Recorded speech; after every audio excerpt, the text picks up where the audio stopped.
Samantala, 5,000 senior citizens ang nagrally sa Senado para iapila na isabatas na ang Universal Social Pension na lumusot na sa Kamara. Ngunit nananatiling nakabinbin sa Senado. Layunin ng panukalang batas na makatanggap ng tig-500 piso na pensyon ang lahat ng mga Pinoy na nasa edad 60 pataas.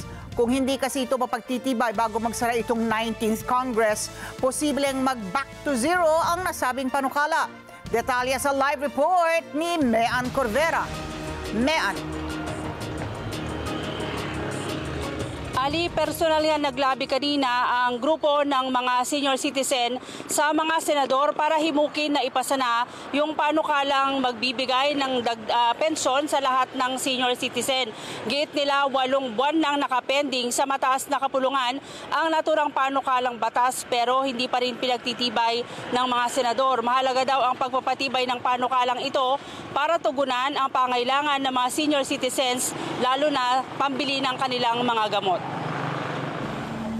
Sumugod sa labas ng Senado ang may 5,000 senior citizens para igiit ang pagsasabatas ng Universal Social Pension na una ng pinagtibay ng Kamara. Pasado na sa mababang kapulungan ng Kongreso ang House Bill 10423 na layong palawakin pa ang masasakop na mabibigyan ng social pension ng gobyerno pero nakapending pa ito sa committee level ng Senado. Sa kasalukuyan naabot lang sa mahigit 4 na milyong Pinoy na umaabot sa 60 taong gulang ang nakakatanggap ng kanilang social pension.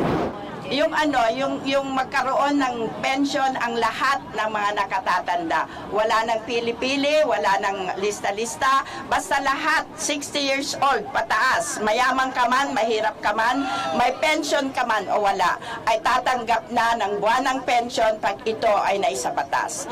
Nais ng mga mambabatas na hindi lang mga indigent senior citizens ang makatanggap ng pensyon, kundi lahat ng Pilipino na umabot na sa edad na 60. Yan ay bilang pagkilala sa lahat ng senior citizens anuman ang kanilang naging ambag sa lipunan. Kung maaprubahan, naabot sa 7 milyong senior citizens pa ang makakatanggap ng 500 pesos na buwan ng pensyon. Ang proposal namin kasi itong mga indigents na 4,085,000 na tumatanggap na ng 1,000. So ngayon, para lang po makatanggap ang lahat ng mga nakatatanda, nag-umpisa po kami sa 500 kasi yun lang po ang kaya ng budget. So ngayon, ang mga 7 million na hindi pa tumatanggap ng buwanang pension ay tatanggap sila ng 500 a month pero may provision kami na itataas every year. Humingi na ang mga kongresista ng meeting kay Senate President Francis Escudero para maikalendaryo ang panukala at mapagtibay sa nalalabing 9 session days. Dudulog din anya sila kay Pangulong Bongbong Marcos para sertipikahan itong urgent at maratsada ng Senado. Kung hindi kasi mapagtitibay bago magsara ang 19th Congress, malamang na back to zero ang panukalang batas. Hindi po kasi maaprubahan ngayon back to zero. Pupunta na naman sa Senado, ay sa Kongreso. Baka mahirap na naman po ang proseso. Hirap po kami na nagpa-aproba po sa Kongreso. Hirap na naghanap ng pondo. Ngayon po, dito sa Senado, pinatulog lang nila ng 8 buwan. Sana naman, nakikiusap ang 12 million na senior citizen na ipasana po ninyo, may panahon pa kung gusto ninyo na aprobahan itong Universal Social Pension. Ali, sa ngayon ang mga senior citizens ay tumatanggap na ng 1,000 pesos na social pension mula ngayon sa DSWD. Bukod pa dyan ay ngayong taon na rin yung implementasyon ng expanded centenarian law. Yan yung magbibigay ng 10,000 pesos para sa mga senior citizen na sasapit na sa kanilang edad na 85 hanggang 95.